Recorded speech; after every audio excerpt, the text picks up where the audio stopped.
At the start of the story, we see a prison in Siberia. A bunch of German soldiers are lined up there. After World War II ended, Russia had captured a lot of German soldiers and forced them to work day and night in coal mines. The prison didn't have tight security, but still, no one tried to escape because all around the prison was nothing but snow, and it was located a whopping 14,000 kilometers away from any human settlement. So even if a prisoner managed to escape, in the freezing Siberian cold, his death was pretty much guaranteed. This prison was built right in the middle of thousands of kilometers of snow all around. That's why no prisoner even thought about trying to escape from here. But among these prisoners, there was one guy who was super sharp and wanted to break out to get back to his wife and daughter. This prisoner's name was Clement Farrell, and he was sentenced to 25 years in this prison. Clement definitely didn't want to spend half his life behind bars. No matter what, Clement was determined to escape from this prison. He wanted to. One lucky day, Clement got a chance to escape and sneaked out by hiding in a coal-carrying freight train. When he stepped outside the prison and saw the stars under the open sky, he was overjoyed. But that happiness didn't last long. After moving a little further, the train was stopped, and when Clement peeked outside, a Russian soldier was standing right in front of him with a gun aimed. Unfortunately, Clement was caught here, and as punishment for trying to escape, he was locked in an open-air cell. It was freezing cold that night. The rain messed up Clement's condition. He was kept in that cell not just for a few hours, but for a whole 2 days. Then, after 2 full days, the next morning, the jail warden came to him, took him out of the cell, and didn't torture him at all. He just said, "Your buddies have been waiting for you eagerly." When Clement met up with his mates, they were all there with sticks and clubs waiting for him. They were really angry at Clement because his escape attempt had left them hungry for the past 2 days. He had gone, and now Clement finally understood what the warden meant when he said, "Your mates are waiting for you." As soon as the other prisoners saw Clement, they attacked him and beat him up badly. He got so badly injured in the fight that he had to be admitted to the prison hospital. The doctor there was also a German prisoner. As soon as Clement regained consciousness, he told the doctor, "I want to escape from this prison again, and I need your help." The doctor was amazed by Clement's bravery, thinking, he's been through so much. Even after all that, he wasn't ready to give up. The doctor explained to him that escaping alive from this prison was impossible, and even if he managed to get out, he'd freeze to death in the biting cold outside. But the truth is, even if he didn't try to escape, his death was certain because the coal mines he worked in had such high levels of carbon that it got into his body through the air, causing dangerous diseases like cancer. That's why the doctor told Clement to give one last shot at breaking out of this prison. He should. After that, the doctor took out all his warm clothes, shoes, and everything else he needed, gave them to Clement, and also told him that the Russian soldiers hide their food near the railway tracks. Along with that, he gave Clement a gun so he could protect himself. Actually, the doctor had gathered all this stuff beforehand because he wanted to escape from this prison himself. But a week ago, he found out he had cancer and didn't have more than a month to live. Then he gave Clement a lunchbox and he said, "If you make it out alive, make sure this lunchbox gets to my family and tell them I'm no longer in this world." Once again, under the cover of night, Clement made a run for it. But this time he decided to go on foot instead of hopping on the freight train. He walked all night and kept going even into the morning because he was scared the Russian soldiers might catch him. When the warden found out in the morning that Clement had escaped, he went straight to the doctor's room to question him. But before he could get there, the doctor had already figured it out because he knew that once the warden heard about the climber's escape, he'd be furious and take it out on me. After that, the warden sent a bunch of Russian soldiers to search for the climber, ordering them to catch him alive and bring him back.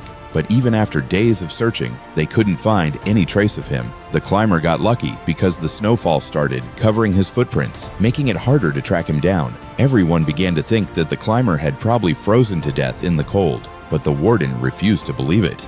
Because the warden knew Clement was really strong and wouldn't give up that easily, he ordered the search to continue.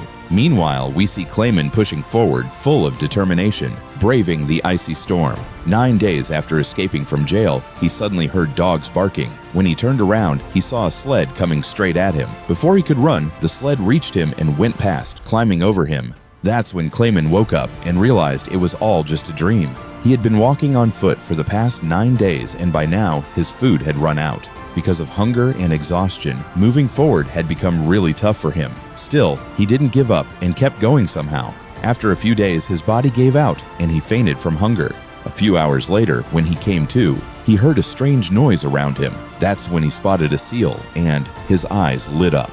He immediately pulled out his gun and tried to aim with all his strength, but because of fatigue and weakness, he missed his shot and the seal started running away. Kleiman, who had just gotten a small glimmer of hope to stay alive after so many days, wasn't about to let that slip. He immediately ran after her, but while running, the ice broke beneath him and he fell into the water, injuring his leg. Even though he was hurt, he kept chasing the seal. Just as Kleiman was about to shoot, the seal hid behind a rock. Kleiman moved forward and spotted the seal again. Before she could get back into the water, he fired his last bullet, and luckily, it hit the target. Seeing this, Kleiman was overjoyed because now he didn't have to worry about food during the journey. After several days, Kleiman finally ate his fill and rested a bit before continuing his trip. By now, he was completely alone on this long journey, with nothing around him but snow. This kind of environment could mess with his mind. So he talked to himself, saying positive things to keep himself motivated to move forward. At the same time, he constantly checked his path using his compass, so he wouldn't get lost somewhere in this icy valley. Days passed like this, then after walking for 2 whole months, Kleiman finally spotted a small tree in the snowy field. Seeing that tree, he was so happy it was like he'd found a treasure, and he ran up to hug it. That tree was a sign that after walking for 2 months straight, he had crossed the snowy plain and the forest was about to start. Not far ahead, just like he thought, the forest began. The snowy area was ending. He was really happy in the forest. He collected firewood, lit a fire, and for the first time in months, slept peacefully. But whether the next day would be peaceful for him or not, no one knew. Meanwhile, on the other side, the warden was still searching for Kleiman and had ordered his search party to look for Kleiman within a 500 kilometers radius. At the same time, Kleiman was moving through the forest when suddenly a snowstorm hit. The storm was so strong that even big trees were uprooted. They started falling. Just as Kleiman tried to move forward, a big tree came crashing down right on him. Luckily for Kleiman, in the evening, 2 men passing by, looking for gold, spotted him and saved his life just in time. After that, the 3 of them continued together, and after several days of traveling, they finally got out of the snowy plains. Along the way, they came across a river and built a wooden boat to cross it. While crossing, they started chatting and sharing stories from their childhood. But then, suddenly, the river's current got stronger and the boat started to get out of control. At that moment, one of the guys lost his balance and fell straight into the water. He couldn't swim and began to drown. Seeing this, Kleiman jumped into the water and somehow managed to bring the man safely to the shore. Meanwhile, their other companion just left both of them to drown and went ahead alone. This other guy was really greedy. He thought the 2 were dead and, out of greed, even kept his friend's gold for himself. A little later, when Kleiman and the other man reached the tent, when they arrived, the man got really angry at his friend and shot him dead. After that, Kleiman and the man gathered their stuff and kept going. They kept moving for months, hoping to find some sign of people, but winter came again, and the forests all around were covered in a thick blanket of snow. The stuff the man was carrying was pretty heavy, so walking through the snow was tough for him. Seeing this, Kleiman tried to lighten his load and said, "Give me your stuff for a while."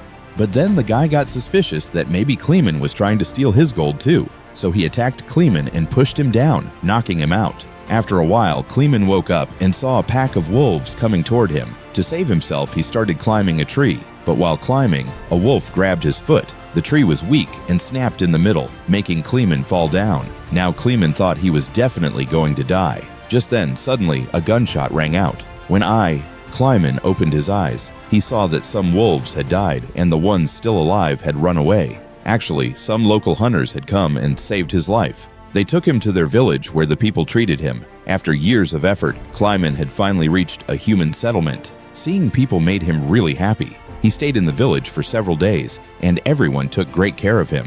One day, a letter arrived in the village, and it wasn't from just anyone. It was from the warden himself. It said that a German soldier had escaped from their prison, and if someone gave him shelter, he'd be called a traitor. So, even though he didn't want to, Kleiman had to leave the village, because if he stayed, the warden would punish the villagers too.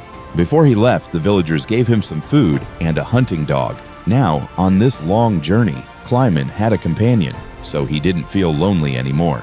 They kept walking for days. Along the way, they spotted a wood factory, and the dog ran towards it looking for food. Now, Kleiman had to save his dog. They went inside together. But the workers recognized Kleiman and took him to the owner. Once there, Kleiman told the owner his whole story, and everyone felt sorry for him. They fed him and put him on the train to Germany. Kleiman was happy, thinking he'd soon be home, but he didn't know the mill owner had already informed the warden. Now the warden, along with his guards, was waiting for him at the station. Before reaching the station, Kleiman spotted Russian soldiers from a distance, and when the chance came, he jumped off the train and ran away. But bad luck struck when some Russian soldiers spotted him and started chasing him. Kleiman quickly crossed the tracks. Suddenly, out of nowhere, the warden appeared right in front of him. Seeing this, Kleiman's heart sank because he thought all his years of hard work were wasted. Just before the warden could catch him, Kleiman's dog attacked and bit the warden, giving Kleiman another chance to escape. He took off running with all his might, but then he heard gunshots behind him. When he looked back, he saw that his dog had died. Seeing this, Kleiman felt really sad, but even then, he didn't stop and kept moving forward with all his strength. After that, he climbed onto a bridge and jumped over a passing train to escape, narrowly getting away from the warden. Days went by like this, and Kleiman slowly kept moving forward on his journey. Before he knew it, the year 1952 arrived, and it had been a full 7 years since Kleiman had escaped from prison. At that time, he was in Central Asia, wandering around a village fair.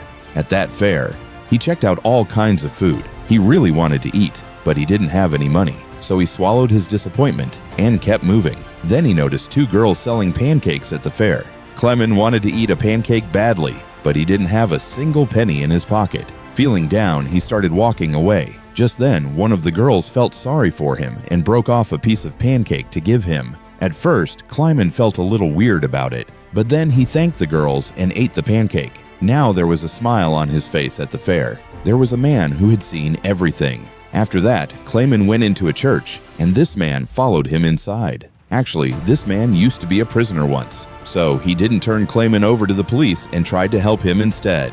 Then he took Kleiman to his home, where Kleiman shaved for the first time in years and looked like his old self again. After that, the man gave Kleiman a new passport so he could cross the Russian border and get to Germany. Kleiman was really happy with the man before leaving. Kleiman thanked him and headed towards the Russia-Germany border. A few weeks later, Kleiman reached the Russian border and showed his passport to the Russian soldier there. He was scared the soldier might recognize him or catch his fake passport, but luckily none of that happened, and the soldier let him cross the border. Seeing this, Kleiman was so happy he couldn't stop laughing, no matter how hard he tried. Finally, he had reached the bridge that, once crossed, would take him back to his homeland.